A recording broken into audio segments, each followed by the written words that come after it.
आज के इस एक्सप्लेनर में हम वर्जन कंट्रोल सिस्टम्स की दुनिया में गोता लगाने वाले हैं।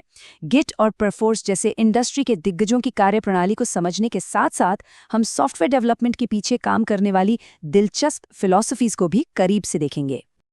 आज के हमारे मुख्य पड़ाव कुछ इस तरह होंगे।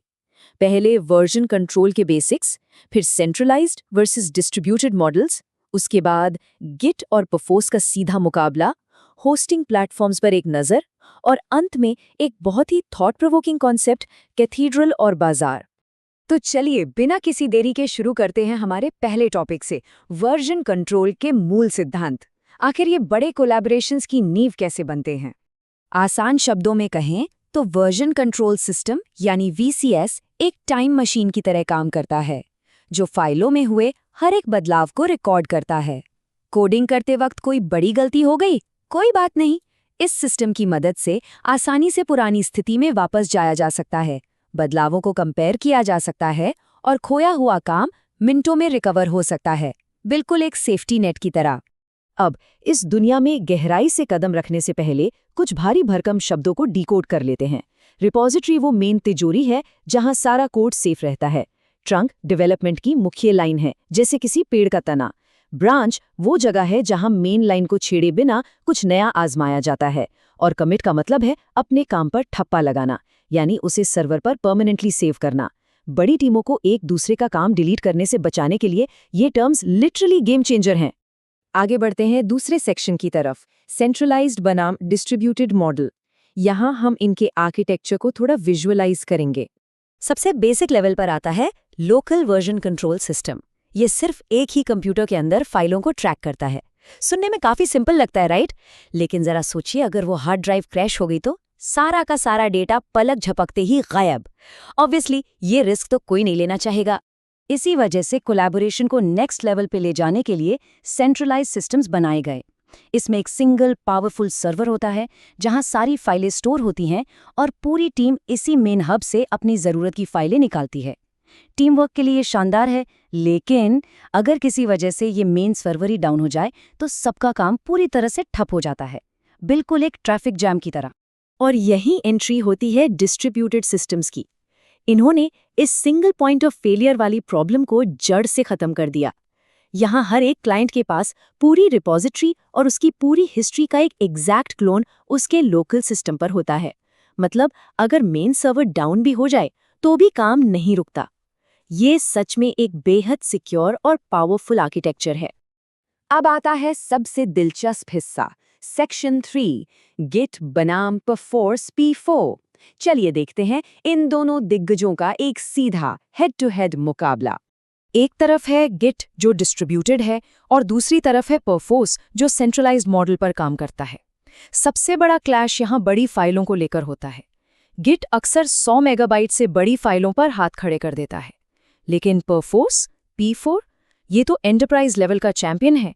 ये भारी भरकम बाइनरी फाइलों को मक्खन की तरह संभालता है और इसमें बहुत ही बारीक फाइल लेवल की सिक्योरिटी भी मिलती है। तो बॉटम लाइन क्या है? गिट छोटी टीमों, टेक्स्ट बेस्ड सॉफ्टवेयर और वेब डेवलपमेंट के लिए एकदम परफेक्ट चॉइस है। लेकिन जब बात आती है AAA game development, virtual production या ऑटोमोटिव इंडस्ट्री की, जहां हजारों विशाल 3D एसेट्स का इस्तेमाल होता है, वहां पर परफोर्स P4 की सेंट्रलाइज स्टेबिलिटी कोई ऑप्शन नहीं बल्कि एक सख्त जरूरत बन जाती है। इस क्रिटिकल डिफरेंस को हेलॉन एंटरटेनमेंट के इंजीनियरिंग डायरेक्टर रोजेरियो गासी के इस स्टेटमेंट से बेहतर शायद ही कोई समझा सके। उनका कहना है कि जब वे अनरियल इंजन के विशाल एसेट्स पर शिफ्ट हुए तो गिट बस काफी नहीं था। अपनी इंटेलेक्चुअल प्रॉपर्टी की सुरक्षा और पूरे प्रोजेक्ट की क्लियर विजिबिलिटी के लिए उन्हें हर हाल में परफोर्स P4 को ही अपनी पाइपलाइन का फाउंडेशन बनाना पड़ा। लेकिन रुकिए, दिलचस्प बात तो ये है कि हमेशा किसी एक को चुनने की मजबूरी नहीं है। P4 गिट कनेक्टर नाम का एक कमाल का हाइब्रिड सॉल्यूशन भी मौजूद है। ये डेवलपर्स को उनके फेवरेट गिट कमांड्स यूज करने की आज़ादी देता है और बैकएंड पर परफोर्स की एंटरप्राइज ग्रेड सिक्योरिटी का फायदा भी देता है। लिटरली दोनों दुनियाओं का बेस्ट कॉम्बिनेशन। चलिए अब रुख करते हैं सेक्शन 4 का, रिपॉजिटरी होस्टिंग प्लेटफॉर्म्स, यानी इस पूरे इकोसिस्टम का विस्तार कैसे हो रहा है। जब बात स्केल या यूजर बेस की आती है तो गिटहब 24 मिलियन से ज्यादा यूजर्स के साथ बाकी सभी को कोसों दूर छोड़ देता है। ये आज के समय में पूरी दुनिया के डेवलपर्स के लिए एक डिफ़ॉल्ट होम बेस बन चुका है, कोई मुकाबला ही नहीं है। और ये विशाल यूजर बेस गिटहब पर 69 मिलियन से भी ज्यादा रिपोजिटरीज में ट्रांसलेट होता है। इसके सामने बिटबकेट और गिटलैब के नंबर्स काफी छोटे नजर आते हैं। हालांकि ये दोनों प्लेटफॉर्म्स भी अपनी जगह अहम हैं, क्योंकि ये अक्सर स्पेसिफिक कॉर्पोरेट या प्राइवेट नेटवर्किंग की ज़रूरतों को बहुत अच्छे से हैंडल करते हैं। और अब हम पहुंच गए हैं अपने आखिरी सेक्शन पर, कैथीड्रल और बाजार। ये महज कुछ नाम नहीं, बल्कि सॉफ्टवेयर डेवलपमेंट के बहुत गहरे आर्किटेक्चरल मेटाफर्स हैं। इमेजिन कीजिए, एक तरफ है कैथीड्रल, एक बहुत ही सावधानी से डिजाइन की गई सुरक्षित और बंद इमारत, और दूसरी तरफ है बाजार, ओपन सोर्स डेवलपमेंट का एक शानदार प्रतीक। एक ऐसा बाजार जो बाहर से देखने में अस्त व्यस्त और शोरगुल वाला लग सकता है, लेकिन चमत्कारिक रूप से वो बहुत ही सुसंगत तरीके से काम कर रहा होता है। इन दोनों में असली फर्क क्या है? कैथीड्रल मॉडल में एक क्लोज्ड इनर सर्कल होता है। यहाँ हर चीज़ की बहुत सख्त चेकिंग होती है और ये टॉप डाउन डिज़ाइन पर चलता है। दूसरी ओर बाजार मॉडल सभी के लिए खुला है। यहाँ बॉटम अप कंट्रीब्यूशन होता है, जिससे सॉफ्टवेयर का इवोल्यूशन अविश्वसनीय रूप से तेज और ऑर्गेनिक होता है। बाजार मॉडल की असली पावर इस मशहूर कोट में बिल्कुल सटीक बैठती है। अगर देखने वाली आंखें पर्याप्त हों तो सभी बग्स मामूली हो जाते हैं।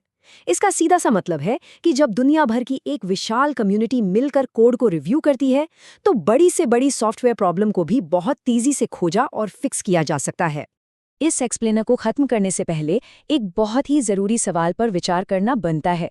क्या वर्तमान में अपनाया जा रहा वर्कफ्लो एक भारी सुरक्षा वाले कैथीड्रल जैसा है, जहां सब कुछ कंट्रोल में है, या फिर ये एक बाजार के ग्लोबल और डायनामिक कोलैबोरेशन जैसा है? ये एक ऐसा सवाल है जो तय करेगा कि भविष्य में हमारे सॉफ्टवेयर कैसे बनेंगे और उनका विकास कैसे होगा। इस चर्चा में शामिल होने के लिए बहुत बहुत शुक्रिया।